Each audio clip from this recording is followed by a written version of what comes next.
안녕하십니까. 뉴스 플러스 시작합니다. 미국 중앙은행인 연방준비제도가 다음 달 금리 인하 논의를 상정할 수 있다며 정책 전환 가능성을 시사했습니다. 한국은행도 올해 안에 금리를 낮출 가능성이 높아졌다는 전망이 나오는 가운데 부동산과 환율이 변수라는 분석입니다. 잠시 뒤 이슈 플러스에서 짚어봅니다. 먼저 오늘의 주요 뉴스부터 정리해드립니다. 정산 지연 사태 시작은 티몬 위메프의 모기업 Q10이고 구영배 대표가 상황을 진작부터 알고 있었다는 폭로가 나왔습니다. 동시다발 압수수색에 나선 검찰은 피해 규모를 최대 1조 원으로 추산하고 있습니다. 야권이 이진숙 방통위원장 탄핵안을 공동 발의하고 본회의에 보고 있습니다. 전국민 25만 원 지급법도 상정됐는데 국민의힘이 또 한 번 필리버스터에 나서며 강대강 대치를 이어가고 있습니다. 9명의 사망자를 낸 시청역 역주행 사고를 수사한 경찰이 운전 조작 미숙을 원인으로 결론 지었습니다. 가속 페달을 밟았다 뗐다 반복하며 최고 시속 107km를 기록했고 브레이크는 한 차례도 밟지 않았습니다. 미 연방준비제도가 9월 금리 인하 가능성을 강하게 시사했습니다. 뉴욕 증시가 대형 기술주 중심으로 급등했고 우리 증시와 환율도 들썩였습니다. 하마스 수장 하니예가 이란에서 암살되자 이란 최고 지도자가 이스라엘을 향한 모국을 천명했습니다. 중동 확전 우려가 최고조에 달하고 있습니다. 서울 지역의 열대야가 앞으로 열흘 이상, 최대 다음 주 주말까지 이어질 거란 관측이 나왔습니다. 전국 대부분 지역에 폭염 위기 경보가 심각으로 올라가면서 온열 질환 우려가 커지고 있습니다. 첫 소식입니다. 티몬과 위메프 정산 지연 사태는 다름 아닌 Q10 모기업에서부터 촉발됐던 것으로 확인됐습니다. Q10에서 근무했던 직원들은 이미 지난해 초부터 대금 지급을 못 받은 판매자들의 항의가 빗발쳤다고 증언했습니다. 먼저 황보혜경 기자의 단독 보도입니다. 해외에 법인을 둔 업체 대표가 Q10 측에 보낸 메일입니다. 지난해 3월부터 무려 1,000만 엔, 우리 돈으로 1억 원가량이 들어오지 않고 있다며 빠른 정산을 호소합니다. 또 다른 판매자들이 Q10에 보낸 정산 지연 항의 메일들도 다수 입수했습니다.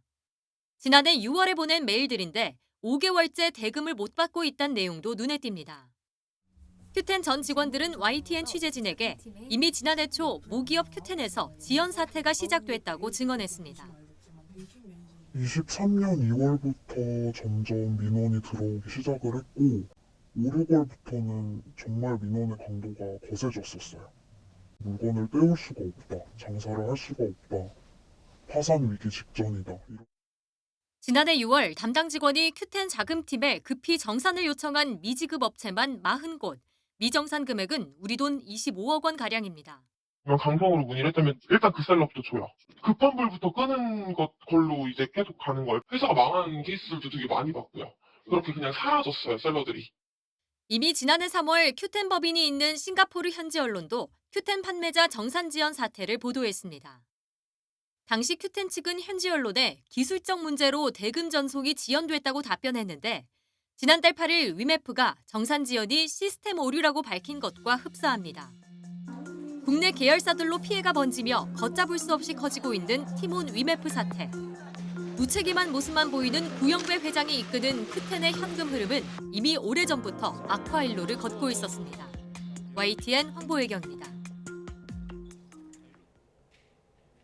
이런데도 구영배 Q10 대표는 지난달에야 사태를 파악했다고 말해 거짓 해명 논란이 일고 있습니다. Q10 전 직원들은 판매자들의 항의가 빗발치자 회사 측이 답변 매뉴얼까지 만들어 배포했다며 구 대표가 몰랐을 리 없다고 주장했습니다. 이어서 오동건 기자의 단독 보도입니다.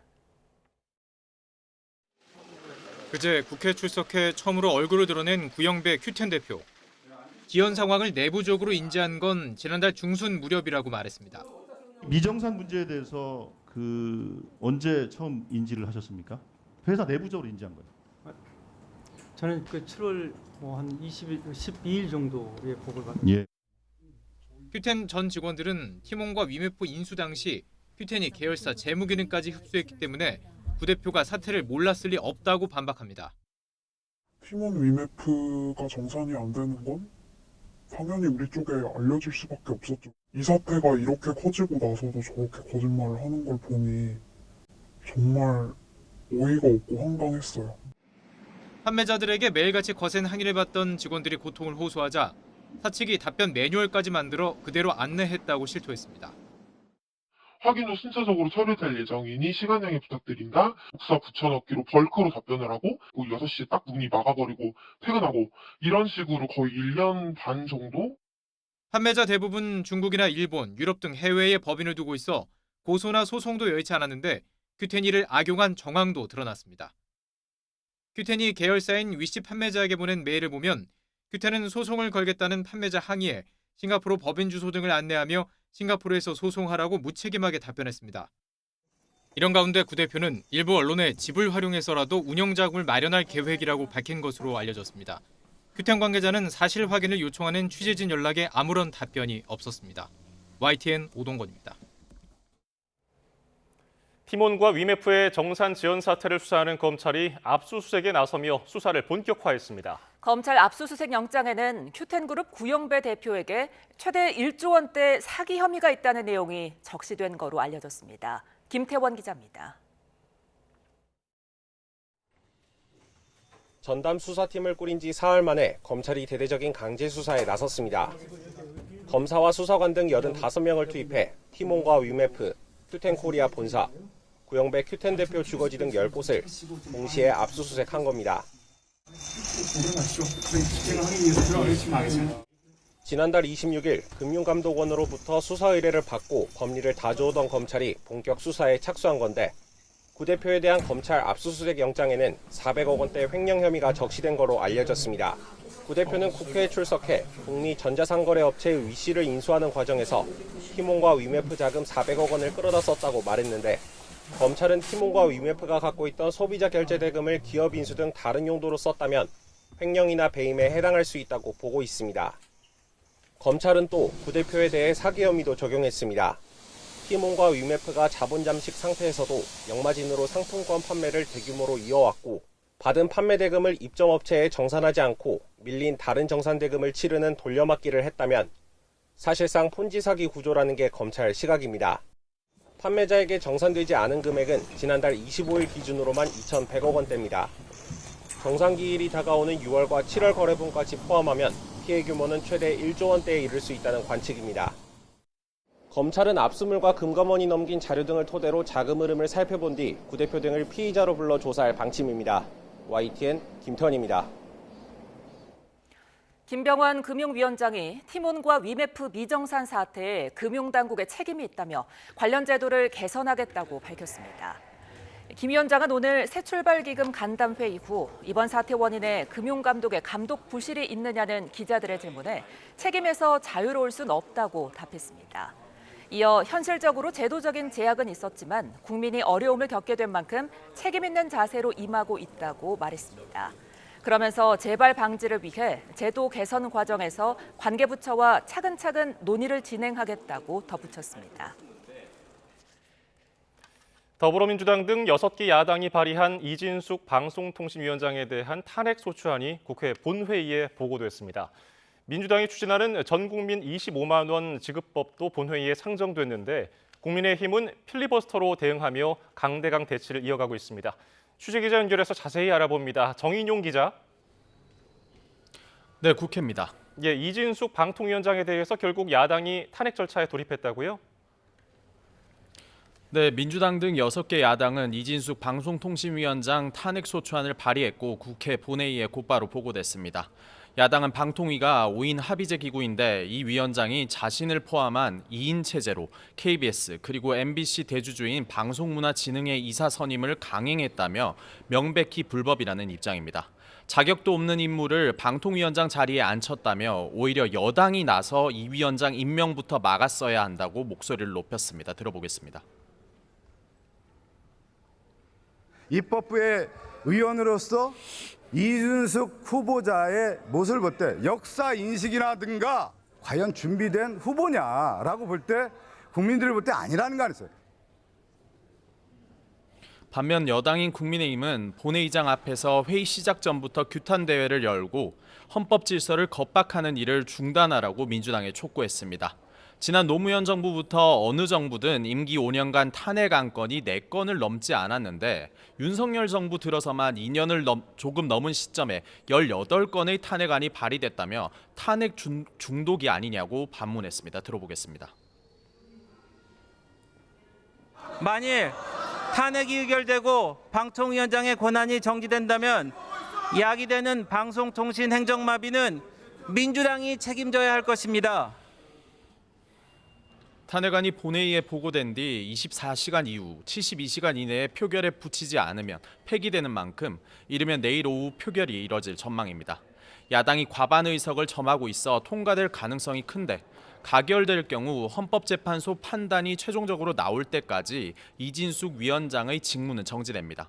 게다가 야당은 공영방송 이사진 선임 과정 전반을 따져보겠다며 8월 임시국회 내 이 위원장에 대한 국정조사도 추진하겠다고 밝혀 당분간 여당과 극한 대립이 예상됩니다. 예, 오늘 국회 본회의에서는 전 국민 25만 원 지원법도 상정됐죠? 네, 그렇습니다. 민주당은 전 국민에게 1인당 25만 원을 지역 상품권으로 지급하는 민생지원금 법안을 본회의에 올렸습니다. 해당 법안이 불황에 빠진 골목 상권에 활력을 불어넣어 민생 위기를 극복할 마중물이 될 거라며 꼭 필요한 경제정책이라는 점을 부각하고 있는데요. 국민의힘을 향해서도 윤 대통령 대신 민심을 보라고 협조를 거듭 촉구했습니다. 들어보겠습니다. 국민의힘도 언제까지 민심이 아닌 윤심에만 따를 작정입니까?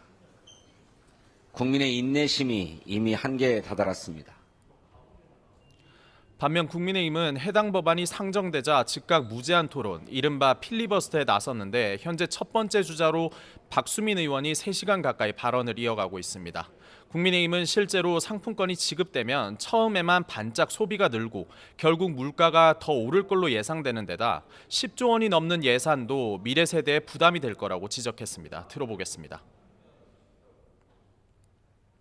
13조 내지 17조 원 현금을 무탑을 살포한다면 그 돈은 어디서 나오고 누가 갚습니까? 우리 청년 미래 세대가 떠안게 될 빚폭탄입니다.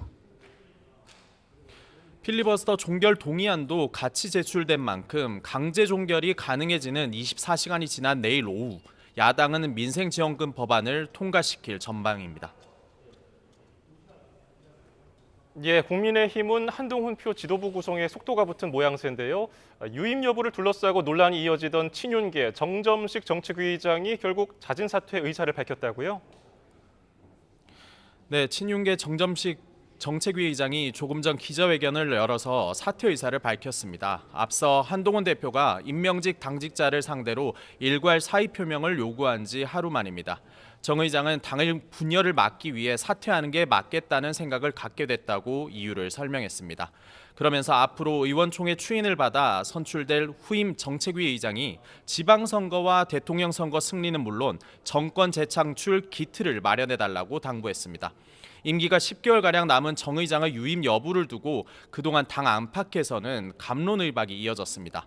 한동훈 대표는 오늘 인선이 당대표의 권한이라고 강조하며 신속한 변화를 보여달라는 당심과 민심을 따르지 않을 수 없다고 밝히면서 사실상 정 의원의 결단을 촉구하기도 했습니다. 지금까지 국회에서 전해드렸습니다. 윤석열 대통령이 이진숙 방송통신위원장에게 임명장을 수여했습니다. 윤 대통령은 용산 대통령실에서 이 위원장에게 임명장을 수여하고 고생이 많으시다고 말했습니다. 이어서 임명식에 함께한 이 위원장 배우자에게 꽃다발을 주며 잘 좀 도와달라고 인사했습니다.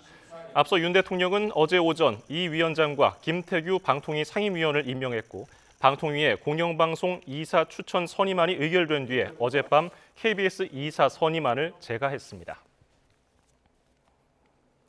장마가 끝난 뒤에도 폭염의 기세가 꺾이지를 않으면서 열사병과 열탈진 등 온열 질환 환자가 급격하게 늘고 있습니다. 올해만 온열 질환으로 1,200명 가까이 응급실을 찾았는데 자칫 인명피해로 이어질 수 있는 만큼 각별한 주의가 필요합니다. 백종규 기자입니다. 며칠째 밤낮 없이 찜통더위가 이어지면서 정부는 폭염 위기경보 수준을 심각 단계로 상향했습니다. 심각 단계는 전국의 40% 지역에서 일 최고 체감 온도가 35도 이상이 3일 이상 이어질 때 발령됩니다. 온열 질환자도 급증하고 있습니다. 올해만 온열 질환으로 응급실을 찾은 사람이 1,200명에 가깝고 관련 사망자도 6명이나 나온 것으로 추정됩니다. 앞으로도 역대급 무더위가 예상되면서 온열 질환자가 역대 최대치를 기록할 것이라는 우려가 나오는데 각별한 주의가 필요합니다. 올해 온열 질환자 발생 통계를 보면 야외 작업장과 논밭에서 발생한 온열 질환자가 전체의 절반에 가까웠는데 그만큼 더운 시간대 야외 활동을 자제하는 것이 가장 중요합니다. 또 물을 자주 마시고 야외 활동이 불가피할 경우 책 넓은 모자와 밝고 헐렁한 옷을 착용하면 예방에 도움이 됩니다. 폭염 속 야외 활동을 하다가 어지럼증과 두통, 메스꺼움 등이 느껴지고 증상이 회복되지 않으면 반드시 의료기관을 찾아야 합니다. 특히 체감온도 35도를 웃도는 폭염은 심뇌혈관 질환을 일으킬 위험이 있습니다. 혈전이나 혈관이 막히는 그런 위험이 증가하게 되는데요. 그렇기 때문에 높은 기온에서 장기간 활동하는 경우에는 뇌졸중 등의 심뇌혈관 질환 가능성이 증가합니다. 온열 질환자 10명 가운데 3명 이상은 65세 이상이기 때문에 취약계층 보호자들의 역할도 중요합니다. 어르신들은 재난 문자가 와도 대수롭지 않게 넘기는 경우가 많아 자녀들의 안부 연락이 어르신들의 목숨을 살리는 생명의 전화가 될 수도 있습니다. YTN 백종규입니다. 9명이 숨진 서울시청역 역주행 사고를 수사해온 경찰이 운전 조작 미숙을 사고 원인으로 결론 내렸습니다. 경찰은 차량 결함은 발견되지 않았고 사고 당시 운전자가 가속 페달만 밟은 걸로 나타났다고 설명했는데요. 특히 인도로 돌진할 때 최고 속도인 시속 107km를 기록한 거로 조사됐습니다. 이현정 기자입니다. 시청역 역주행 사고를 수사해온 경찰이 최종 수사 결과를 발표했습니다. 경찰의 결론은 운전 조작 미숙. 사고 기록 장치 등을 분석한 결과 가해 운전자 차모 씨가 주행 도중 가속 페달만 밟았고 마지막 피해 차량을 친 뒤에야 브레이크를 밟은 것으로 나타났다고 경찰은 설명했습니다. 가속 장치나 제동 장치 등 차량 결함은 발견되지 않았다고 말했습니다. EDR 기록상 사고 발생 5초 전부터 사고 발생 시까지 제동 페달이 작동된 적은 없으며 또 차씨의 오른쪽 신발바닥에서 나온 자국이 가속 페달과 일치하는 것으로 확인됐고 주행 중에 제동 등도 들어오지 않은 것으로 파악됐습니다. 가속 페달을 최대 99%까지 밟았다 뗐다 반복하며 인도로 돌진한 순간 차량은 시속 107km로 최대 속도를 기록했습니다. 하지만 차 씨는 줄곧 차량 이상에 따른 급발진을 주장해왔습니다. 경찰 조사에서 호텔 지하 주차장을 빠져나오기 전 우두두 하는 소리와 함께 브레이크가 딱딱해져 밟히지 않았고 차량이 튀어나갔다고 말했습니다. 특히 역주행 과정에서 핸들을 꺾어 이곳 인도로 돌진한 이유는 울타리를 들이받아 속도를 줄이기 위해서였고 당시 보행자들이 서 있는 모습은 보지 못했다고 진술했습니다. 결국 시민 9명이 숨졌는데 피해자들과의 합의는 이루어지지 않았고 유가족 모두 처벌을 원하고 있는 것으로 전해졌습니다. 수사를 마무리한 경찰은 차 씨를 구속 상태로 검찰에 넘겼습니다. YTN 이현정입니다. 일본 도로 이웃 주민을 살해한 남성이 구속 갈림길에 섰습니다. 취재진과 만난 이 남성은 피해자에게 죄송한 마음이 없다고 말했는데요. 경찰은 도검에 대한 긴급 전수조사에 나섰습니다. 배민혁 기자입니다. 경찰 호송 차량에서 하얀 상의에 검은 모자를 쓴 남성이 내립니다. 얼마 전 일본 도로 이웃 주민을 살해한 30대 남성 A씨가 구속영장 심사를 위해 법원에 출석한 겁니다. 범행 동기 등을 묻는 취재진의 질문에는 피해자가 자신을 미행해서 범행했다고 대답했습니다. 마약 검사를 거부한 것은 비밀 스파이 때문이라는 등 종잡을 수 없는 말을 이어갔습니다. 범행에 대해선 뉘우치는 기색조차 없어 보입니다. 피해자에 대해 죄송하냐는 질문에 없다고 짧게 답했습니다. 피해자 유족들한테 하실 말씀 없으십니까? 피해자 미행한다고 생각해서 범행하신 건가요? 네. 평소에도 도검 소지하고 다니셨나요? 아닙니다. 직장에서 들어있었던 게 사실인가요? 아닙니다. 마약 검사는 왜 거부하신 겁니까? 중국 스파이들 때문에 안 했습니다. 피해자에게 죄송한 마음 있습니까? 없습니다. 구속심사에서는 A씨가 거부했던 마약 검사를 위한 신체에 대한 압수수색 여부도 결정되는데 이르면 오늘 저녁 결과가 나옵니다. A씨는 지난 29일 밤 11시 20분쯤 서울 은평에 있는 아파트에서 범행을 저지르고 체포됐는데 경찰 조사에서도 A씨는 피해자가 자신을 미행해서 범행을 저질렀다는 취지로 진술한 것으로 알려졌습니다. 이해하기 어려운 범행 동기를 주장하는 A씨가 지난 1월 도검을 무리 없이 소지 허가를 받은 것이 알려지며 도검 관리 체계가 허술한 것 아니냐는 지적이 이어졌습니다.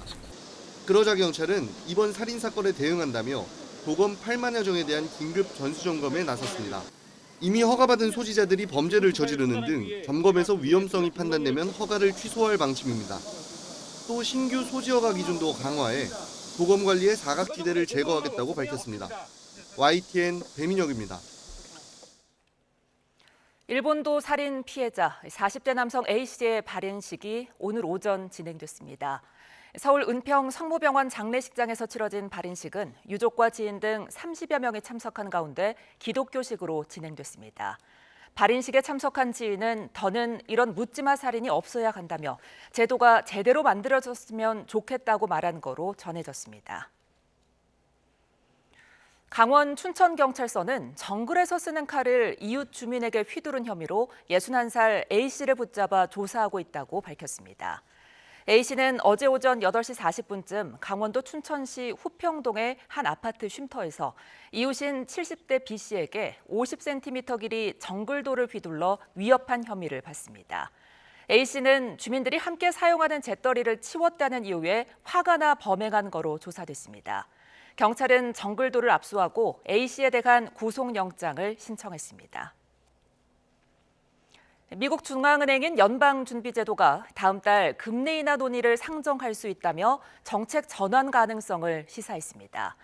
대선을 앞두고 금리를 내려선 안 된다는 트럼프 전 대통령의 압박에도 정치적인 고려는 하지 않겠다고 밝혔습니다. 워싱턴 권준기 특파원입니다. 예상대로 8번 연속 금리 동결을 발표한 미국 연방준비제도. 기자회견에서는 9월에 금리를 내릴 건지 질문이 쏟아졌습니다.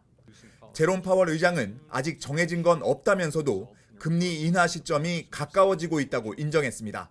물가와 노동시장이 조건에 부합해야 한다는 전제를 달긴 했지만 9월 회의에 금리 인하 안건을 상정할 수 있다고 밝혔습니다.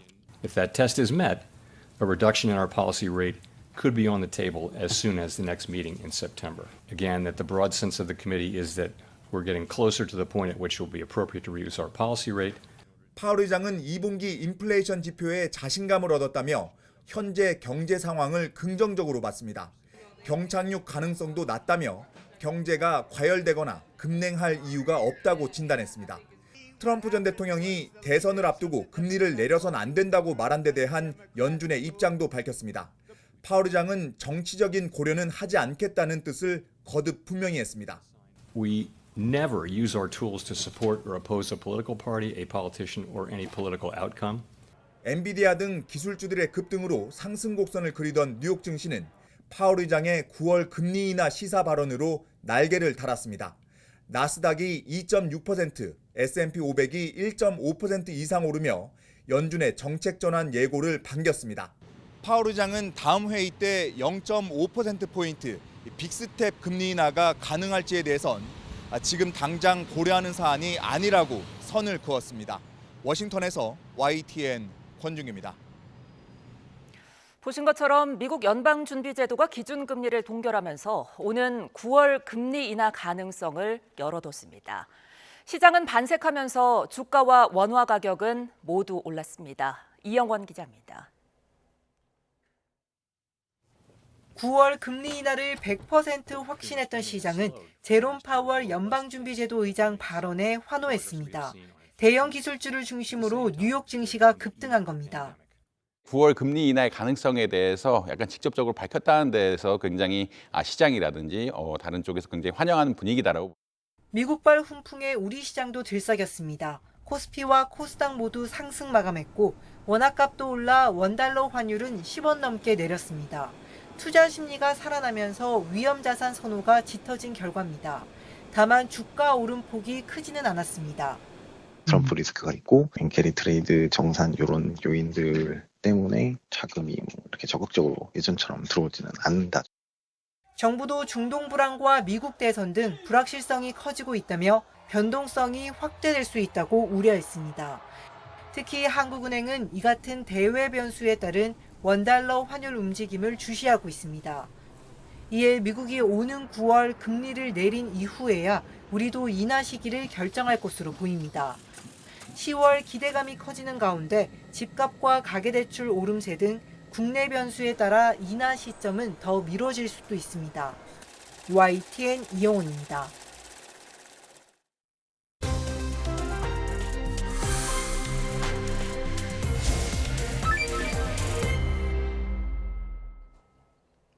지난해 7월 기준금리 인상 이후 8번 연속 동결해온 미국 연준이 다음 달 금리 인하 가능성을 열어뒀습니다. 글로벌 통화 정책의 변곡점이 가까워지고 있다는 평가가 나오는 가운데 한국은행은 어떻게 대응할지도 관심입니다. 관련 내용 이인철 참좋은경제연구소장과 짚어보겠습니다. 안녕하십니까? 어서 오십시오. 일단은 8차례 미 연준이 동결을 했지만은 그래도 주목받는 것은 9월에 금리를 인하할 가능성을 열어뒀다는 점인데요. 어떻게 보셨습니까? 그렇습니다. 사실 이제 금통위도 마찬가지지만 공개시장위원회, 미국의 이제 금리 통화결정위원회인 FOMC도 1년에 8차례 열립니다. 45일 간격으로 상반기 4번, 하반기 4번인데 8차례 연속 동결됐다는 건 미국도 지난해 7월 금리 인상이 마지막이었네. 그래서 현재 기준금리가 연 5.25에서 5.5%가 1년 넘게 유지가 되고 있다는 건데요. 이번 FOMC의 관전 포인트는 크게 3가지였습니다. 금리 동결은 이미 예상을 했던 부분이고 과연 금리 동결 속에 제롬 파월 의장이 어떤 스탠스를 가질 것인가. 계속해서 매파 성향, 물가가 2% 내려올 때까지 굉장히 통화정책 긴축 유지하겠다 이렇게 얘기할 것인지 아니면 비둘기파로 돌아서서 9월 금리 인하 가능성을 시사할 건지. 근데 후자였습니다. 두 번째가 트럼프 전 대통령이 굉장히 크게 경고를 했어요. 대선 전에 금리 인하하면 안 된다. 이런 압박이 좀 통할 것인가? 임기까지 보장을 운운하면서 그런 얘기를 했고요. 세 번째가 혹시나 미국의 지금 고용시장을 감안하게 되면 베이비 스텝 0.25% 인하가 아니라 혹시나 0.5%포인트 빅 스텝 인하 가능성도 있나? 이런 것들이 관전 포인트였는데 어쨌든 연준의 지금 이 입장은 이겁니다. 일자리 증가세는 완만해지고 실업률은 상승했지만 여전히 낮다. 그러니까 아직 고용을 걱정할 단계는 아니다라는 거고 그러면서 이제 인플레이션이 2%를 향해 움직이고 있는 확신을 하고 있기 때문에 조금 더 진전이 있다면 이제 금리 인하 이르면 9월에 논의할 수도 있다. 굉장히 유하게. 그러니까 우리가 기대했던 것 이상으로 이제 유하게 반응을 했기 때문에 금융시장을 포함해서 미국 포함해서 우리나라 이제 주식시장이 환호를 하고요. 오히려 채권 금리는 떨어지고 있습니다. 자, 잠시 조금 전에 들어온 속보부터 전해드리겠습니다. 일본도로 이웃 주민을 살해한 남성이 구속됐습니다. 서울 서부지방법원은 오늘 살인 혐의를 받는 30대 남성 A씨에 대한 구속 전 피의자 신문을 연 뒤에 영장을 발부했습니다. 재판부는 증거인멸 및 도주 우려가 있다면서 영장 발부 사유를 설명했습니다. 앞서 A씨는 법원에 출석하며 피해자에게 죄송하냐는 취재진의 질문에 죄송한 마음이 없다고 대답했습니다. 또 피해자가 자신을 미행한다고 생각해서 범행했으며 마약 검사를 거부한 것 또한 스파이 때문이라고 말했습니다. A씨는 지난 29일 밤 11시 20분쯤 서울 은평구에 있는 아파트에서 같은 아파트에 사는 40대 남성을 흉기를 휘둘러 살해한 혐의를 받습니다. 자세한 소식은 들어오는 대로 이어지는 뉴스에서 전해드리겠습니다. 네, 대담 계속 이어가겠습니다. 파월이 계속 강조했던 게 지표를 점검해 봐야 한다였어요. 지금 그렇다면 미국의 경제 상황은 어떻게 보십니까? 미국 경제는 이제 수출 위주의 경제가 아니라 내수 소비가 굉장히 중요합니다. 미국 경제 3분의 1을 차지하는 게 이제 소비 심리다 보니 소비 심리의 가장 근거가 되는 게 일자리거든요. 예. 고용 상황이 그동안 너무 좋았습니다. 그래서 이제 고용 지표가 좋아서 임금이 너무 많이 올라서 이게 이제 서비스 물가를 끌어올리는 이걸 굉장히 우려했는데 최근 들어서 발표되고 있는 이런 고용 지표는 둔화 추세가 좀 많아지고 있고요. 그리고 소비자 물가는 점진적으로 좀 낮아지고 있습니다.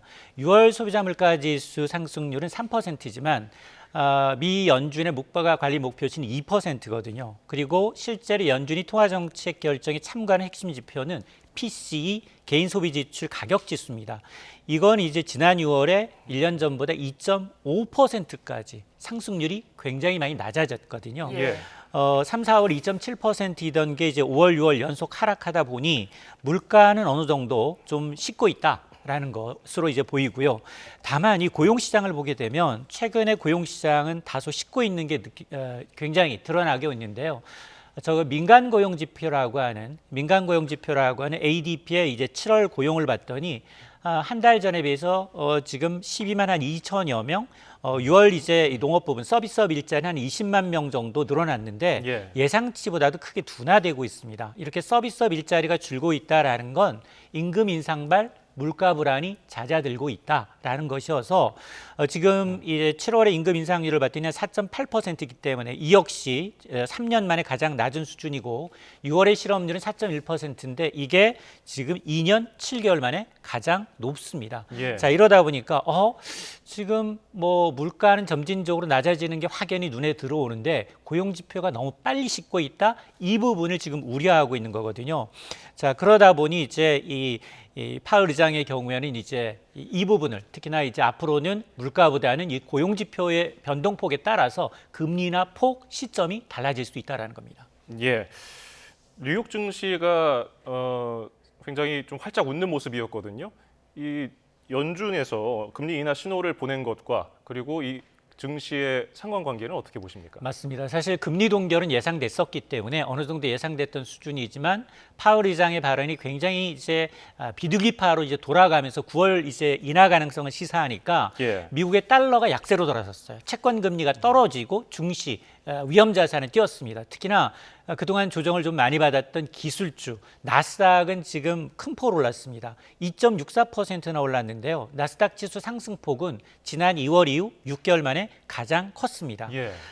특히 고용 지표까지 좀 부진하니까 그동안 이제 좀 움츠렸던 필라델피아 반도체 업종 지수가 오늘 하루만 7%가 넘게 올랐는데요.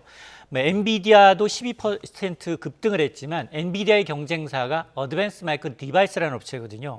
여기 실적도 나쁘지 않았습니다. 여기 실적도 어닝 서프라이즈 수준의 예상치 웃도는 실적이 나오니까 주가가 4% 넘게 올라서 반도체 관련주들이 굉장히 급등한 게 눈어들어지고 특히 이제 과연 연준이 그렇다면 오늘 이제 파월 시장의 코멘트를 감안했을 경우 투자자들은 올해 금리 인상은 어느 정도 예상을 하고 있느냐를 바라보면 패드워치툴, 시카고 상품거래소에서 거래되고 있는 연준의 금리를 전망할 수 있는 패드워치툴을 보게 되면 연방기금 선물금리가 지금 미국은 올해 연내 3차례 금리 인하가 남아있거든요. 시점이 9월 18일, 11월 7일, 그리고 12월 18일 이렇게 3번 남아있는데 9월에 이제 금리 인하할 확률 25bp, 0.25% 인하할 확률을 86% 선에서 반영을 하고 있고요. 11월도 60%, 12월도 60%. 그러니까 시장에서는 파월 의장이 저 정도 이제 이 코멘트로 시장에서는 한 3차례 정도 연내 기준금리를 낮추겠구나. 그러면 현재 미국의 기준금리 최상단이 5.5%인데 연말께 가면 상단이 4.5에서 4.75%까지 낮아질 것으로 예상을 하고 있는데 이건 너무 앞서가는 거예요. 왜냐하면 앞서 지난번 이제 이 연준위원들의 이제 금리 전망을 담은 점도표상은 연내 한 차례, 두 차례도 아니고 한 차례 금리 인하 가능성이 있다라고 봤기 때문에 이 점도표는 분기 말에 발표가 되거든요. 3, 6, 9. 그러니까 9월 회의 때 실제로 금리를 낮추면서 연준위원들의 속마음이 얼마나 변했는지 그 사이에 발표되는 경제 지표에 따라 특히 고용 지표가 얼마나 급속히 둔화되는지에 따라 한 차례 인하할지 아니면 두 차례 인하할지 정말 시장의 예측처럼 세 차례 인하할지가 판가름이 날 것으로 보입니다. 예, 시장은 금리 인하 기대감이 커져만 가고 있는데 트럼프 전 대통령이 대선 전에 금리를 인하하는 건 선거 개입이다 이렇게 주장하고 있단 말이죠. 이 부분이 혹시 변수가 좀 될 수 있을까요? 맞습니다. 이게 어대 프라우에서 어차피 대통령은 이제 트럼프다라는 이제 성립할 정도로 바이든 대통령이 후보직을 사퇴하기 이전까지는 거의 뭐 대통령이 된 것처럼 나 누가 되면 뭐 재무장관으로 JP 모건의 제이미 다이먼을 이제 넣을 거고 그리고 파월 의장의 임기도 보장해 줄 거고 뭐 이런 얘기를 뭐 서스럼없이 했거든요. 예.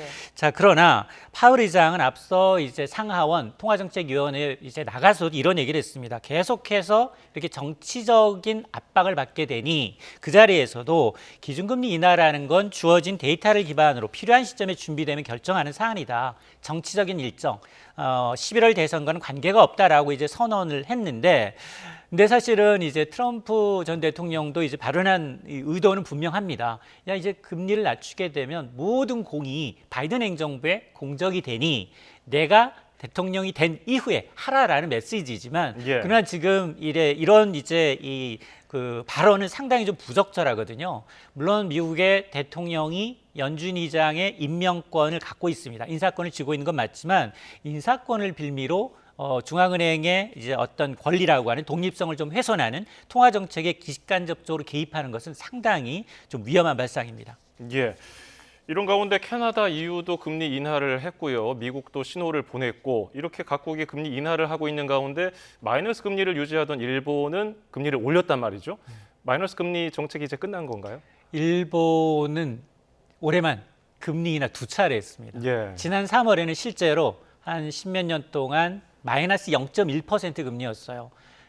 일본에서 만에 하나 지난 3월 이전에 주택을 구매할 경우 30년 모기지 금리, 대출 금리가 제로입니다. 그러니까 그 정도로 경기가 안 좋고 부동산 시장이 안 좋으니 소비자들은 정말 대출 받아서 집도 사고 주식도 하고 투자를 하고 소비를 하라는 거였어요. 그게 우리가 흔히 얘기하는 잃어버린 30년, 잃어버린 20년. 이 디플레이션이 굉장히 심했었기 때문에 물가는 떨어지고 경기는 위축되는 걸 막기 위해서 돈도 풀고 금리도 낮춰줬거든요. 예. 그런데 지금 보니 지난 3월에도 제로, 마이너스 0.1%인 기준금리를 제로로 올렸고 이번에 0.25%까지 올렸는데 이게 지금 거의 한 15년 만에 2008년 이후 15년 만에 최고 금리입니다. 예. 0.25% 금리가. 근데 이유는 크게 세 가지예요.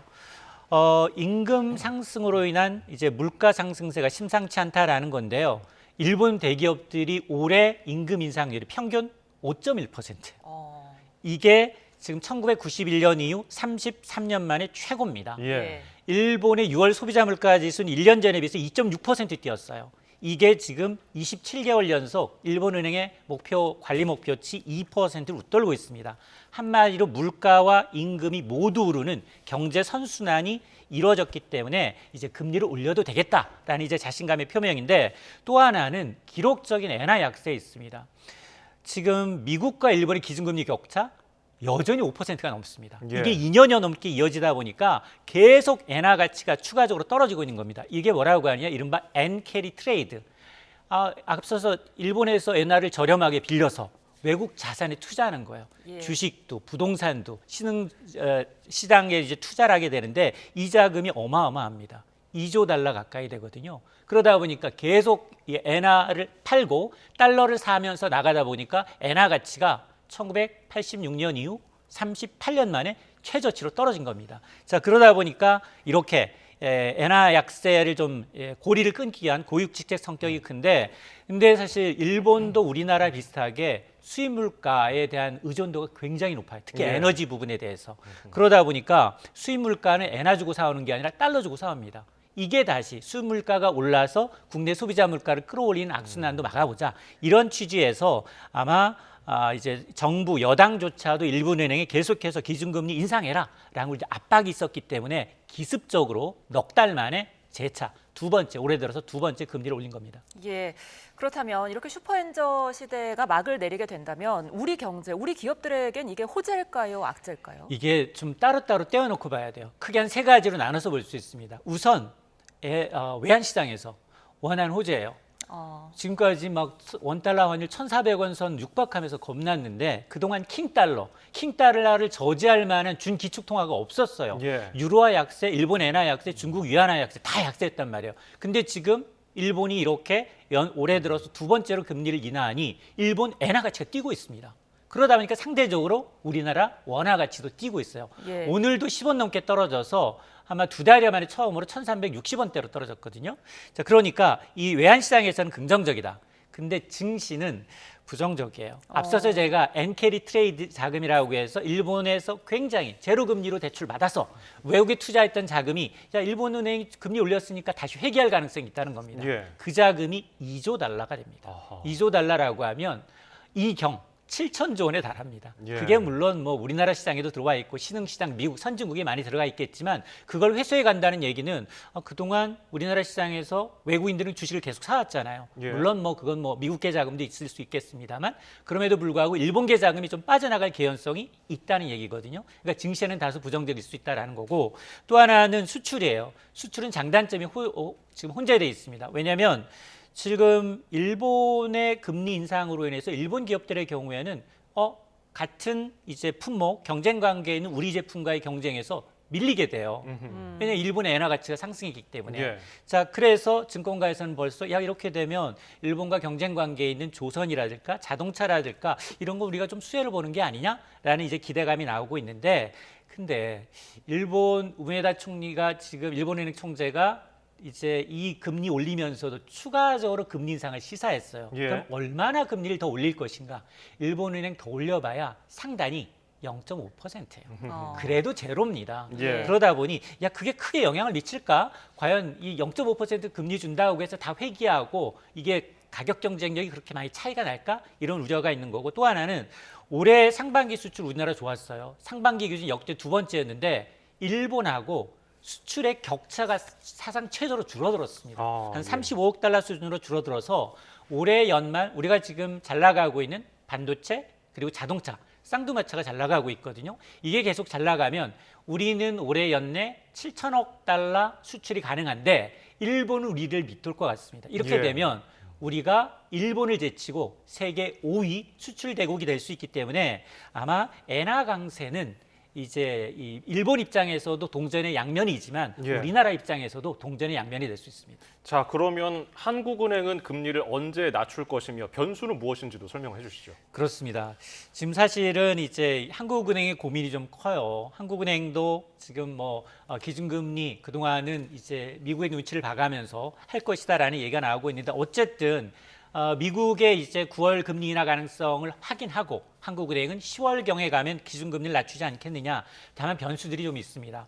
사실 한국은행이 일단 통화정책에 대해서는 참 부담감이 줄었어요. 왜냐하면 이창용 총재도 얘기했습니다만 우리나라 물가 수준이 2.4% 내외로 오게 되면 금리 인하의 적절한 시점을 이제 고민하겠다라고 얘기했기 때문에 지난달 우리나라 소비자 물가 지수가 2.4%까지 상승률이 둔화됐거든요. 예. 그러니까 지금 금리 인하 언제 한다 하더라도 뭐 굉장히 이상하지 않다.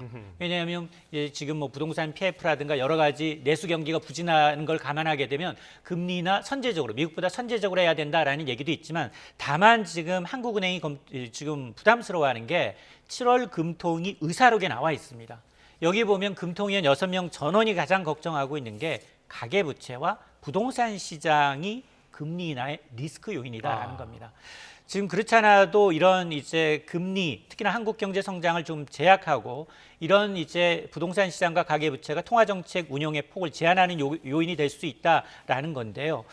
그러다 보니 이제 선제적인 금리 인하로는 온데간도 없고 그러면 이제 부동산 시장뿐 아니라 외환 시장까지 좀 불안해질 수밖에 없기 때문에 아마 지금 금통위 특히 이창용 총재는 계속해서 아마 이 두 가지 변수를 두고서 아마 고민을 할 텐데 그럼에도 불구하고 연내 한 차례 정도 10월경에는 금리를 낮출 것이란 전망이 다소 우세합니다. 예, 이런 가운데 은행들은 금리를 올리면서 대출 문턱을 계속 높이고 있는데 이게 좀 효과를 보겠습니까?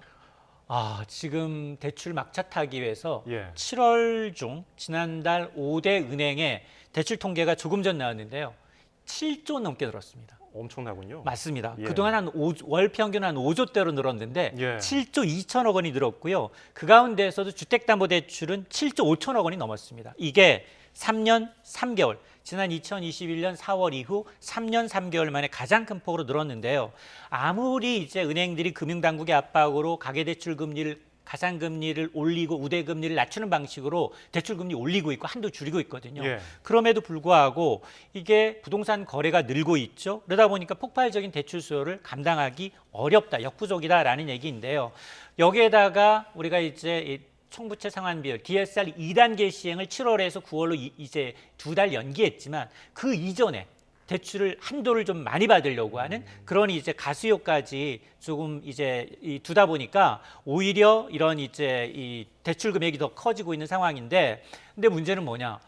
미국이 9월에 금리 인하하면 한국은행이 10월부터는 금리 내린다고 하는데 이렇게 되면 기준금리 더 내려갈 수밖에 없거든요. 예. 그러면 대출 금리는 자연히 반영됩니다. 자, 그러다 보니까 아마 이 총재도 이제 수도권 부동산 가격의 속도가 생각보다 좀 빨라졌기 때문에 금리 인하 시점이 잘못된 시그널을 주게 되면 오히려 주택 가격 상승을 촉발하는 정책 실수를 반복하지 말아야 한다라고 강조하고 있기 때문에 상당히 좀 고심이 깊어질 수밖에 없는 상황입니다. 예, 우리 경제에 지금 또 한 가지 변수로 악재로 떠오른 게 이른바 TMF 사태인데요. 내수 경기나 소비 심리에 얼마나 영향을 미칠까요?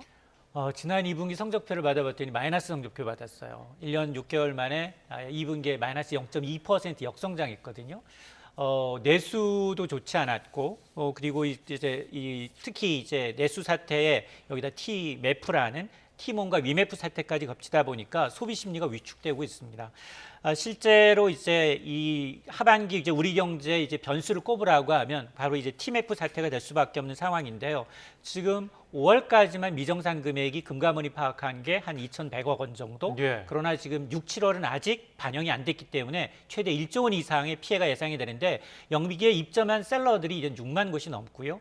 아직 이게 지금 더 드러나진 않았습니다만 이사금들이 지금 어디에 있는지 그리고 어느 정도 유용이 돼 있는지 이걸 좀 들여다봐야 되는데 문제는 이제 내수 경기에 영향을 받고 있는 이제 자영업자들이 타격을 받을 수밖에 없습니다. 왜냐하면 여기에 입점한 셀러들은 T몬과 위메프에만 입점한 게 아니라 네이버나 11번가나 똑같은 상품을 주고서 입점을 해야 되는데 여기서 정산이 돼야지 신규 물품을 들여와서 공급해야 되거든요. 예. 근데 이 선순환이 막힌 거예요. 예. 근데 2달 전 것부터 지금 입금이 안 되고 있기 때문에 그동안 은행을 통해서 미리 선정산 받았던 대출 받아서 했던 것까지 지금 막혀 있는 상황이었기 때문에 아마 이들 소상공인들의 아마 이제 파산 부도가 더 이어지게 된다면 소비 심리는 더 이제 악화될 수밖에 없는 상황이어서 그동안 우리는 사실 반도체와 그리고 이제 자동차와의 수출로 인해서 그 낙수 효과가 자연스럽게 좀 시간이 지나면 내수로 좀 이어지지 않을까 이 정부는 좀 기대를 했었는데 예. 오히려 이제 이번 사태가 더 대형 악재까지 이제 겹치다 보니까 소비 심리는 더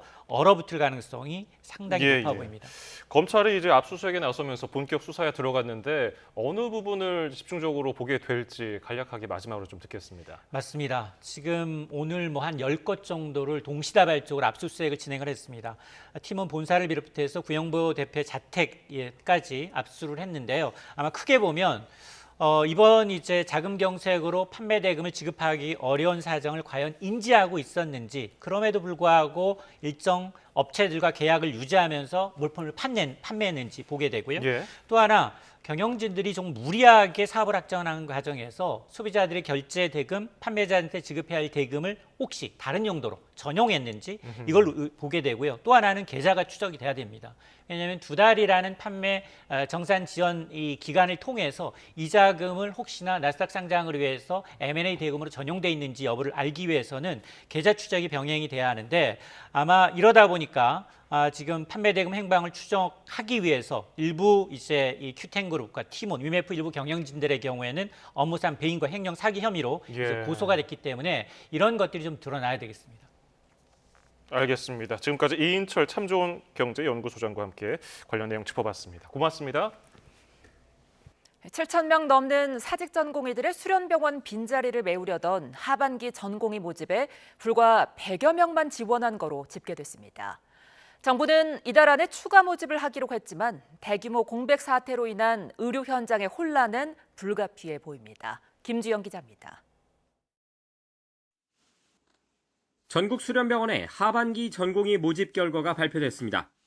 전체 모집 인원은 7,600여 명인데 1.4%에 불과한 104명이 지원서를 냈습니다.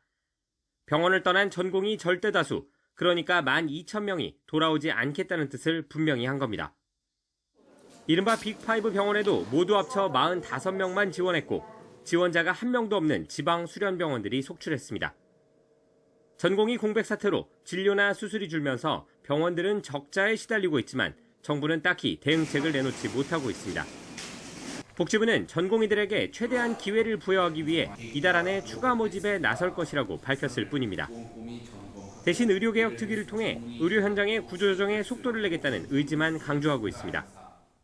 전문의 중심 병원으로 가는 그 계획은 여러 번 말씀드린 바가 있는데 전공의가 돌아오지 않는 상황에서 어떻게 이제 추진을 할 거냐, 이 부분은 저희가 비상진료 대책을 이제 운영을 하고 있습니다. 대한의사협회는 정부의 당근책이 전공의들에게 통하지 않은 것이라며 의대 증원 정책 재검토에 나서지 않는다면 어떤 방법도 실패할 것이라고 주장했습니다. 정부의 의료개혁 방안에 대해선 땜질식이라고 비판했습니다. 전문의 중심병원이나 상급 종합병원 구조 전환은 오랜 준비 기간이 필요하다며 간단히 해결될 문제가 아니라고 지적했습니다. 정부는 당장 다음 달부터 전문의 중심병원 시범 사업을 시작할 예정이지만 현장에서 일할 의대 교수도 전공의도 설득하지 못한 탓에 계획대로 잘 진행될지는 의문입니다. YTN 김주영입니다. 가정집에서 의료 면허도 없이 보톡스를 놔주고 지방분해나 주름 개선 등 불법 성형 시술을 간 외국인들이 경찰에 붙잡혔습니다. 시술은 물론 기술 전수까지 했는데요. 이들에게 전문 의약품을 공급한 불법 유통업자도 함께 적발됐습니다. 윤웅성 기자입니다. 경찰이 가정집에 들이닥칩니다. 방안을 보니 각종 의료기구가 놓여 있고 수납장에는 보톡스 등 미용 의약품이 가득합니다. 아직 사용하지 않은 일회용 주사기도 쏟아져 나옵니다. 33살 베트남 여성 A씨는 이곳에서 면허도 없이 보톡스 주사를 놔주고 지방분해 주름 개선 등 성형 시술을 했습니다. 불법 의료 행위는 지난 2020년 2월부터 3년 넘게 이뤄졌습니다. SNS를 통해 홍보까지 했는데 시중 가격의 절반 정도로 저렴하다는 입소문을 타고 외국인은 물론 내국인도 모여들었습니다. 돈을 받고 불법 성형 시술 교육까지 해 수강생 6명은 따로 업소를 차린 것으로 조사됐습니다. 이 수강생들은 수도권이나 경기도권에 자기 업소를 차려놓고 이제 무면허 시술을 행위를 해왔고요. 또 전국적으로 출장을 다니면서 A씨는 전직 제약회사 직원 B씨로부터 전문 의약품을 공급받았습니다. B씨는 의약품을 수출용으로 구매할 때는 자격 제한이 없는 점을 악용해 해외로 팔 것처럼 서류를 꾸민 뒤 의약품을 사들였습니다. B씨는 재작년 5월부터 지난 4월까지 A씨 같은 무면허 의료업자와 무허가 도매상 등에게 94억 원 상당의 의약품을 불법 유통한 것으로 조사됐습니다. 경찰은 무면허 의료업자 7명과 무허가 유통업자 등 44명을 보건범죄 단속법, 약사법 위반 등의 혐의로 입건했습니다. 또 B씨 사무실에서 보톡스와 마취 크림 등 24개 품목 7,561개 의약품을 압수했습니다. 경찰은 의약품 수출업자에 대한 관리가 강화될 필요가 있다며 앞으로도 의료사고 위험이 있는 의약품 불법 유통에 대한 수사를 이어갈 계획이라고 밝혔습니다. YTN 윤홍성입니다. 오늘도 종일 푹푹 찌는 날씨였습니다. 외출하셨다면 땀을 많이 흘리셨을 텐데요. 전국 대부분 지역으로 폭염 경보가 확대한 가운데 내일도 찜통더위는 계속됩니다. 내일 중부에는 비 소식이, 남부지방에는 소나기 소식이 있는데요. 비가 내려도 더위는 여전하겠습니다. 대구에서는 기온이 사람 체온보다 높은 37도까지 치솟겠는데요. 이 자세한 비 예보 살펴보면 오전부터 중부지방에는 최고 40에서 60mm의 비가 가끔 이어지겠고요. 남부 내륙과 제주도에는 요란한 소나기 소식이 있습니다. 비가 오면 기온이 잠깐 떨어졌다가도 비가 그치면 더욱 끈적한 더위가 예상됩니다. 벌써 열흘 이상 열대야가 이어진 곳이 많은데요. 오늘 밤 사이에도 열기가 식지 못하겠습니다. 서울과 광주 아침 기온 29도, 강릉은 29도 보이겠고요. 낮에도 무덥겠습니다. 서울 한낮 기온이 32도, 강릉 36도, 대전은 34도까지 오르겠습니다. 남부에서는 모레까지 소나기가 지나는 곳이 있겠고요. 무더위와 열대야는 다음 주말까지 길게 이어지겠습니다. 날씨였습니다.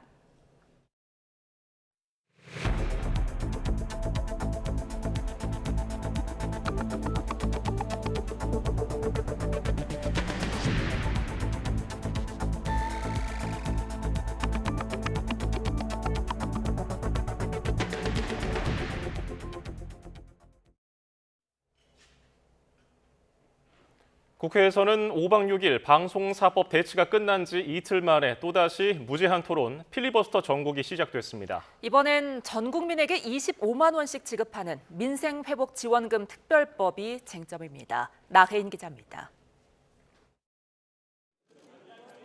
국회 본회의에 올라간 민생지원금 특별법은 민주당 이재명 전 대표가 제안한 당론 1호 법안으로 전 국민에게 지역사랑 상품권을 지급하는 법적 근거를 담고 있습니다.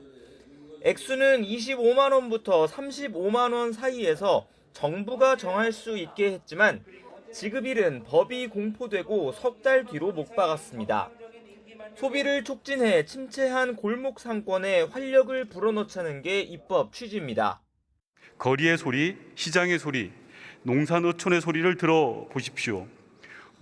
무엇이라도 해달라는 간절한 요구가 들리지 않으십니까? 가능한 모든 방법을 고민하여 대책을 내놓아야 할 책임과 의무가 있습니다. 특별법을 무차별 현금 살포법으로 규정하고 입법에 반대해온 국민의힘은 곧장 필리버스터 무제한 토론을 신청했습니다. 인위적으로 푸는 돈은 경기 부양이 아니라 물가 상승만 부추길 거라며 여론전에 나섰습니다.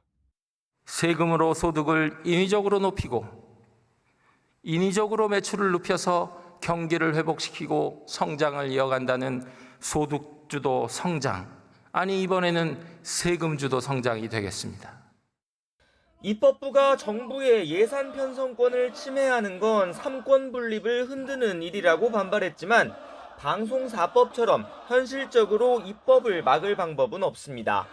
다수 야당은 24시간이 지나는 대로 표결을 거쳐 토론을 종결시킨 뒤 법안을 처리할 계획입니다. 토론 종결 동의가 제출되었다는 점을 말씀드립니다. 24시간이 경과한 후에 무제한 토론 종결 동의의 건을 무기명 투표로 표결하도록 하겠습니다. 여당은 또다시 윤석열 대통령에게 거부권 행사를 건의할 것으로 보입니다. 포퓰리즘의 악영향을 알면서도 밀어붙이는 이 법안들은 결국 대통령 제2요건 행사를 유도해 탄핵 선동에 악용하려는 내일 오후엔 파업 노동자에 대한 기업의 손해배상 청구권을 제한하는 노란봉투법이 본회의에 상정될 예정입니다. 국민의힘은 7월 임시국회 마지막 날인 모레까지 무제한 토론으로 맞설 계획이지만 야당은 다음 주 8월 임시국회가 열리자마자 노란봉투법도 처리한다는 방침입니다. YTN 나혜인입니다.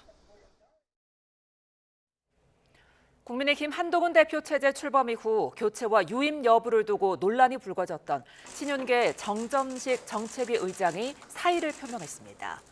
정 의장은 오늘 기자간담회를 열어 이 시간부로 국민의힘 정책위 의장직에서 사임한다고 밝혔습니다. 사퇴를 결심한 배경에 대해선 마음을 갑자기 바꾼 건 아니고 사임에 대한 당대표 의사를 들은 게 어제 오후 2시라며 그 직후 추경호 원내대표와 상의하며 고민해왔다고 설명했습니다. 국민의힘 한동훈 대표는 국회를 찾은 한덕수 국무총리와 만나 정부와 함께 민생을 최우선으로 하는 민생정당이 되겠다고 다짐했습니다. 한 대표는 오늘 한 총리를 만나 민생에 있어서 총리와 저희는 하나의 팀이라며 반드시 좋은 결과를 내겠다며 이같이 밝혔습니다. 이에 한 총리는 최근 무역 수지와 고용률, 성장률이 호전됐다며 정부가 여러 민생 관련 법률을 내는데 국회의 여러 사정으로 진전을 보이지 못해 아쉽다고 말했습니다. 더불어민주당 이재명 전 대표와 조국혁신당 조국 대표가 국회에서 2시간가량 비공개 회동을 했습니다. 두 사람은 오늘 민주당 당대표실에서 박찬대 원내대표와 함께 예정에 없던 만남을 진행했습니다.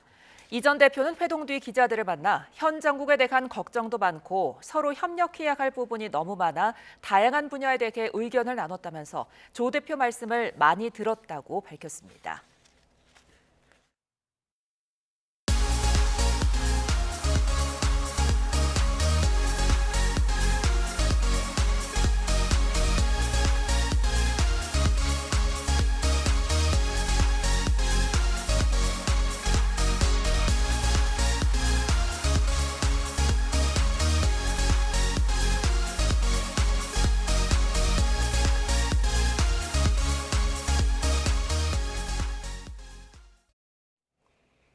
내일 대규모 정산 지연 사태를 일으킨 티몬과 위메프의 기업회생 신문기일이 열립니다.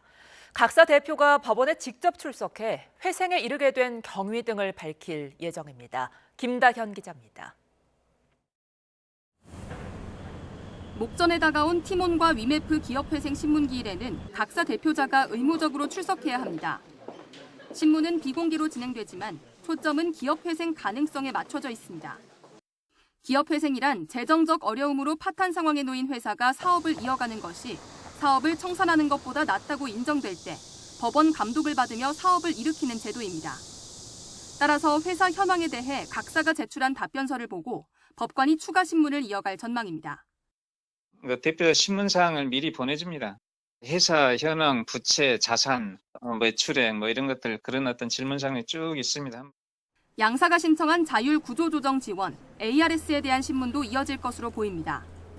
ARS란 법원이 회생 절차 개시를 보류하고 기업과 채권자들이 자율적으로 협의하도록 하는 제도인데 신문기일에서는 양사가 어떤 방식의 ARS를 원하는지, 원하는 지원 조치의 내용이 무엇인지 확인할 예정입니다.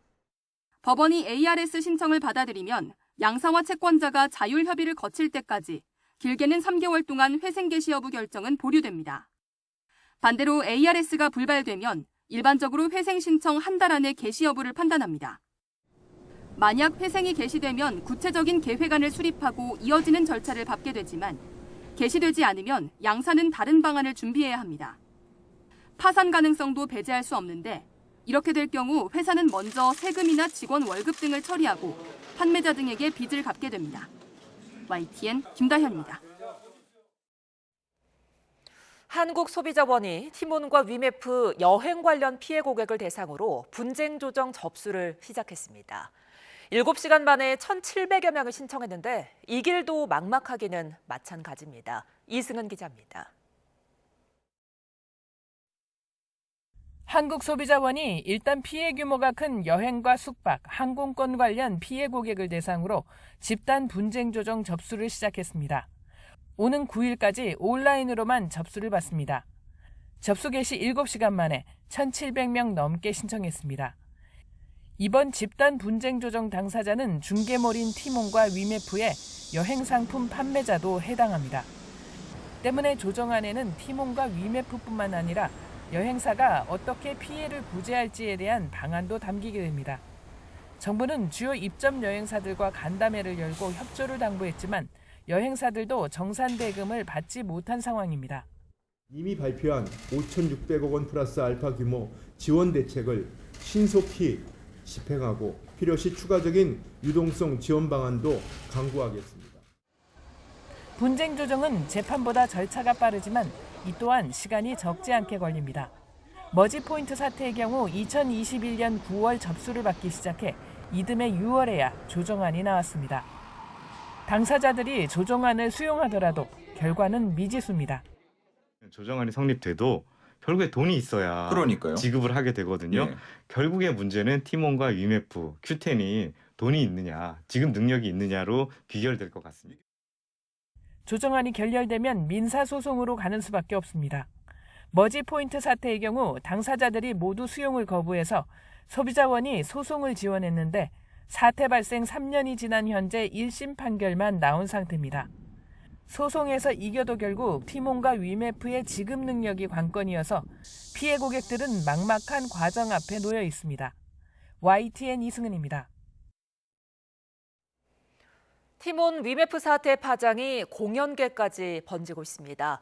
코로나에서 겨우 벗어난 공연계로서는 뜻하지 않은 돌발 악재에 고민이 커질 수밖에 없습니다. 박순표 기자입니다. 올해 여름에 열렸던 대중음악 페스티벌입니다. 대규모 야외 공연장에서 공연과 먹거리, 각종 문화 행사가 어우러진 복합 축제 상품들입니다. 축제는 성공적으로 열렸지만 정작 기획사는 일부 행사의 입장권 판매 대금을 아직 받지 못했습니다. 앞으로 예정된 행사도 마찬가지입니다. 3개 페스티벌을 티켓을 팔았는데 대략적으로 손해 금액은 한 10억 정도 되는 것 같아요. 10억이란 금액이 작은 금액은 아니지만 그래도 관객을 얻는다는 마음으로 이번 사태를 통해 가지고 저희 티켓을 구매해 주신 분들에게 모두 다 티켓을 보내드릴 예정입니다. 티몬 위메프 사태로 피해를 본 회사들은 대부분 축제 형식의 공연을 만드는 대형 기획사들입니다.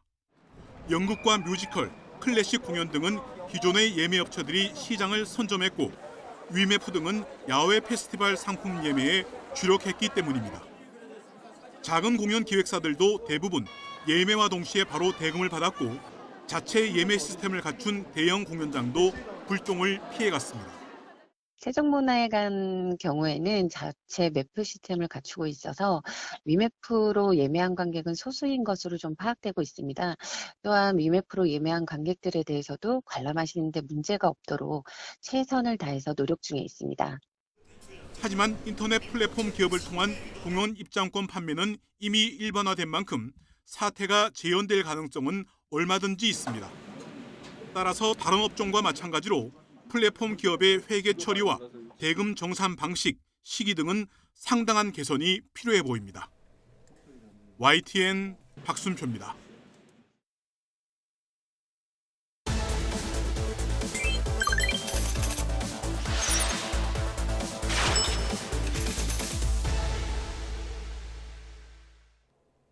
뉴스플러스 오늘의 경제픽입니다.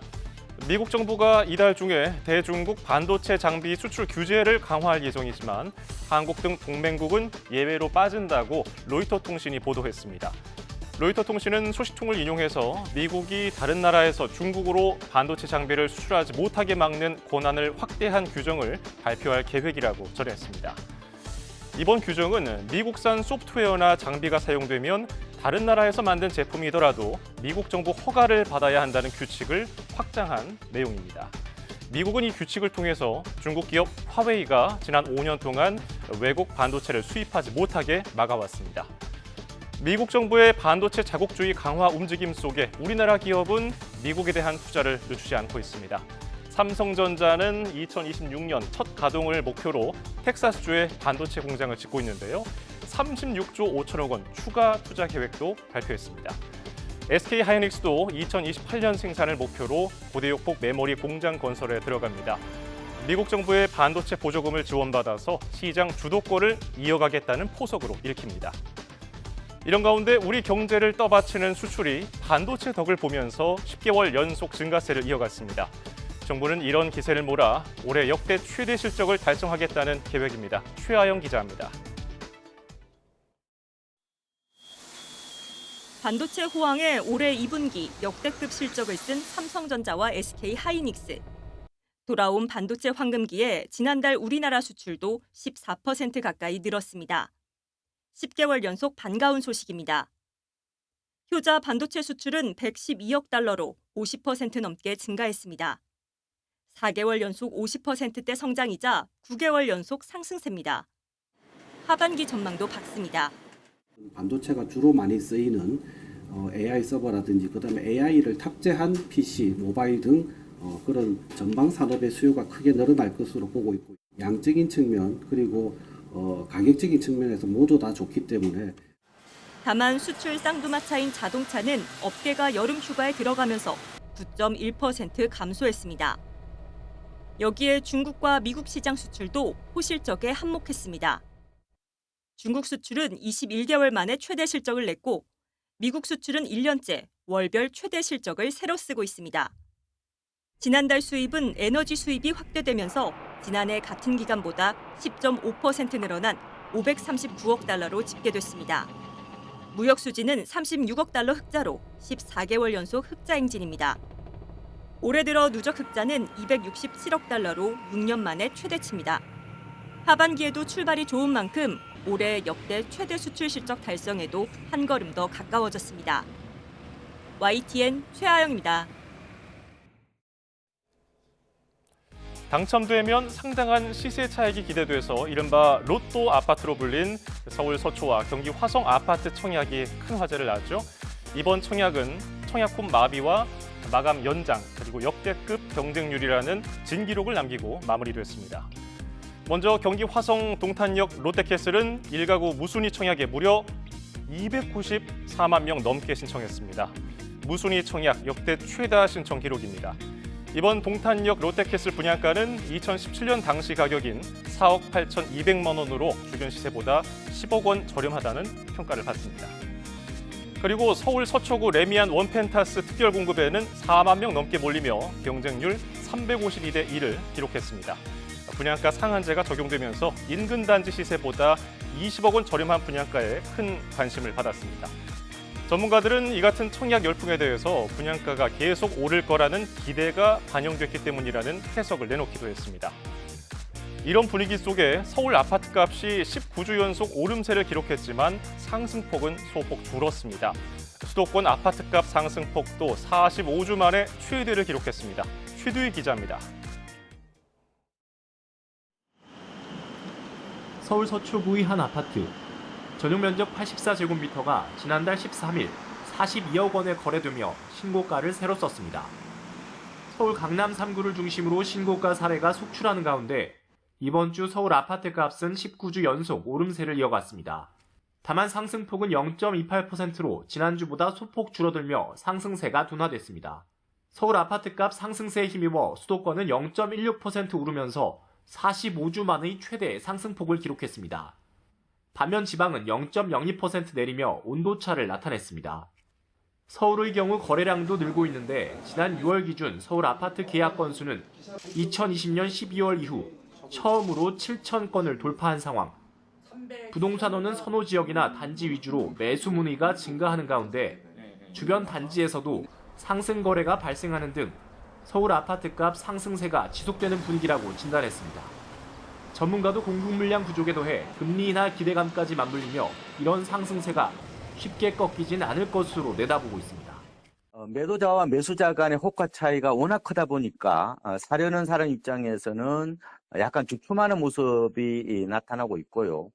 다만 오름세가 꺾일지 여부는 좀 더 두고 봐야 될 것 같습니다. 이런 가운데 정부는 부동산 시장 및 공급 상황 점검 TF를 열고 투기 수요가 유입돼 주택가격 변동성 확대로 이어지지 않도록 시장 상황을 예의주시하기로 했습니다. 아울러 합동 현장 점검반을 가동해 수도권 전 지역을 대상으로 위법 행위 발생 여부를 현장 점검한다는 방침입니다. YTN 최두입니다. 장마가 물러가고 폭염이 이어지면서 다음 주에 올여름 최대 전력 수요가 발생할 것으로 예상됩니다. 산업통상자원부는 오는 5일부터 9일까지 오후 5시에서 6시 사이에 올여름 최대 전력 수요가 발생할 가능성이 큰 것으로 분석했습니다. 산업계 휴가가 몰린 7월 말에서 8월 초가 지나고 조업률이 회복되면 전력 수요가 눈에 띄게 증가할 것으로 예상되기 때문입니다. 정부가 전세 임대를 활용하되 전세 사기 피해자가 직접 살 집을 선택하도록 하는 피해자 지원 방안을 국회에 추가 대책으로 제안했습니다. 이와 관련해 국회 국토교통위원회는 오늘 국토법안심사 소위원회를 열고 여야가 제출한 8건의 전세 사기 피해 지원 특별법 개정안을 논의했습니다. 이 자리에서 국토부는 전세 사기 피해자가 전세 임대주택에서 최장 10년간 임대료 없이 살 수 있게 하겠다는 추가 지원 방안을 내놨습니다. 피해자가 직접 거주하기를 원하는 주택을 구하면 한국토지주택공사 LH가 집주인과 전세 계약을 맺는 구조지만 피해주택 전세 보증금을 초과해서 주택을 구할 수는 없습니다. 대낮에 만취 상태로 차를 몰다가 횡단보도를 건너던 시민 4명을 다치게 간 30대 운전자가 경찰에 붙잡혔습니다. 서울 금천경찰서는 음주운전 혐의를 받는 30대 남성 A씨를 수사하고 있습니다. A씨는 지난달 28일 오후 2시쯤 서울 금천구 가산동에 있는 사거리에서 신호를 기다리고 있던 택시를 들이받았는데 충격으로 택시가 밀리면서 횡단보도에 있던 시민 4명이 다친 거로 조사됐습니다. 아파트 지하에 주차된 전기차에서 불이 나는데 진화에 8시간 넘게 걸렸습니다. 지하 주차장에 전기차 진화 장비가 진입하기 쉽지 않았기 때문인데요. 대책 마련이 시급해 보입니다. 표정호 기자입니다. 아파트 지하에 주차된 승용차에서 희뿌연 연기가 피어오릅니다. 순간 폭발이 일어나고 불길이 솟구칩니다. 순식간에 차량 전체가 불길에 휩싸입니다. 지하 주차장 밖으로 시꺼먼 연기가 뿜어져 나오고 아파트 단지는 물론 인근 도로까지 온통 뿌였습니다. 소방대원들은 아파트 고층에 있는 주민들 구조에 나섭니다. 그리고 저는 그게 화재 나는 게 처음 겪어봐서 그게 좀 너무 매캐한 연기가 너무 자욱해가지고 숨을 좀 잘 못 쉴 정도였고, 밖을 보니까 이미 뿌옇게 연기가 거목해 올라오고 있는 상황이고, 이미 1층에는 열기가 지하에서 막 올라오고 있고. 새벽 6시 10분쯤 아파트 지하 주차장에 있던 전기차에서 불이 났습니다. 이 불로 주변에 주차된 차량 70여 대가 그을리고 타는 등 피해를 입었고 주민 20명 정도가 다쳐 병원으로 옮겨졌습니다. 또 200여 명이 구조되거나 대피했습니다. 불은 8시간여 만에 꺼졌는데 이 과정에서 소방관 1명도 부상을 입었습니다. 소방당국은 지하 주차장에서 연기 배출이 잘 되지 않고 공간도 좁아 진화에 어려움을 겪은 것으로 전해졌습니다. 이동식 수조 등 전기차 화재 진압에 효과적인 장비 진입이 어려웠기 때문입니다. 충전시킨 다음에 옮겨놓고 몇 시간 후에 불나는 경우도 많아요. 그래서 전기차는 폐쇄 공간에서 화재가 생긴 이후에는 대책이 마땅치가 않고 화재가 발생하지 않는 예방 차원의 방법이 가장 더 중요하다고 볼 수가 있습니다. 3주 전에도 아파트 지하에 주차된 전기차에서 불이 난 데 이어 비슷한 사고가 반복되면서 주민 불안이 커지는 상황.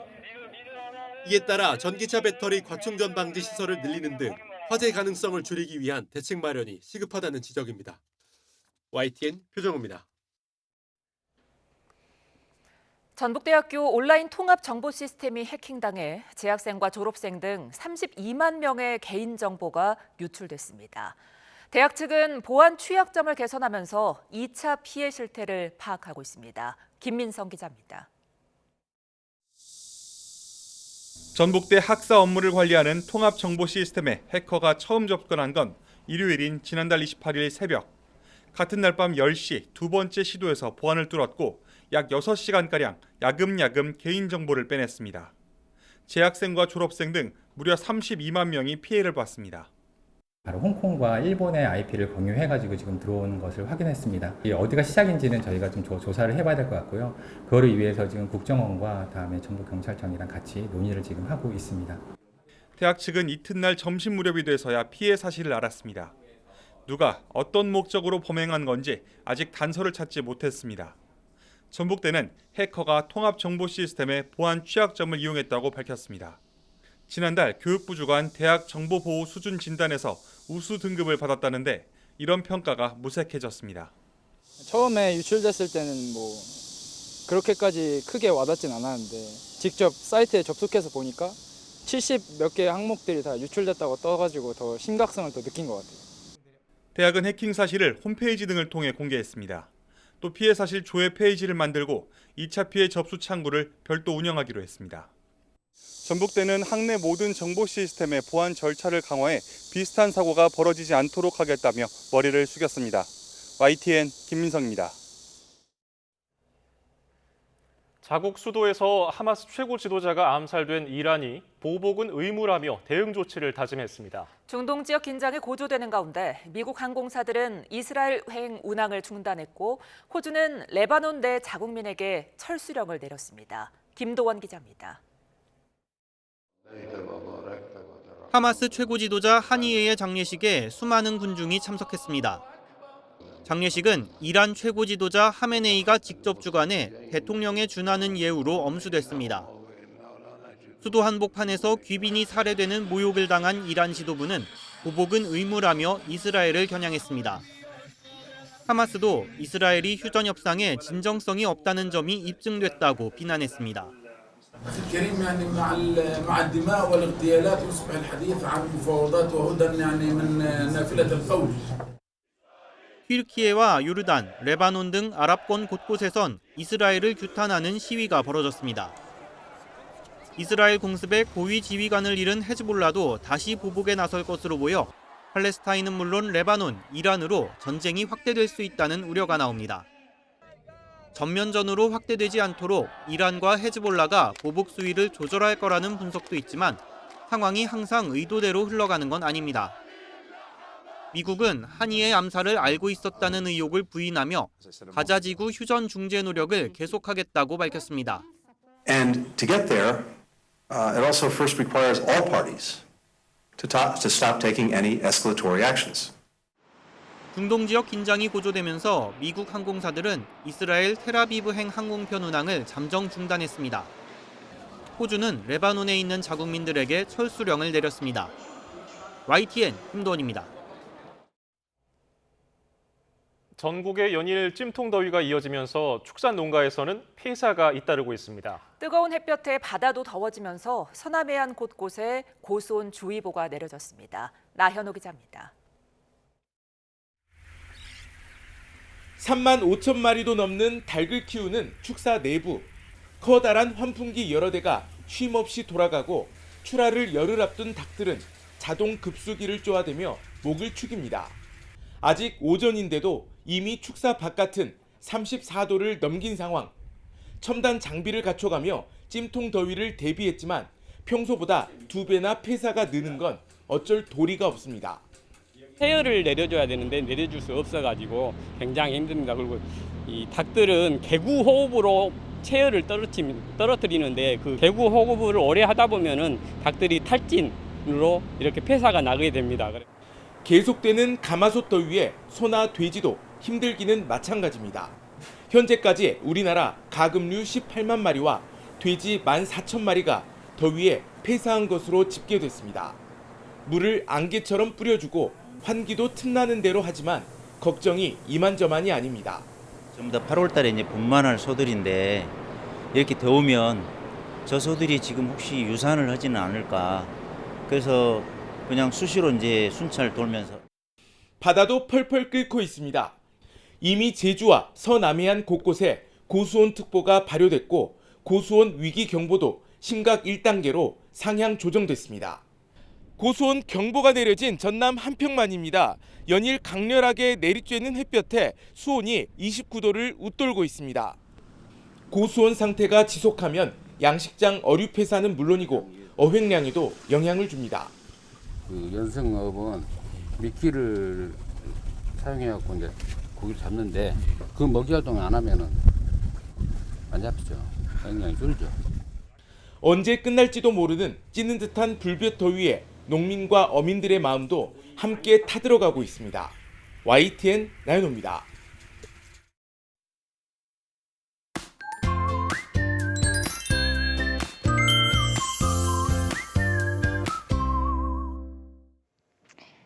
연일 밤낮 없는 더위가 기승입니다. 곳곳에서는 열대야가 열흘 넘게 이어지고 있는데요.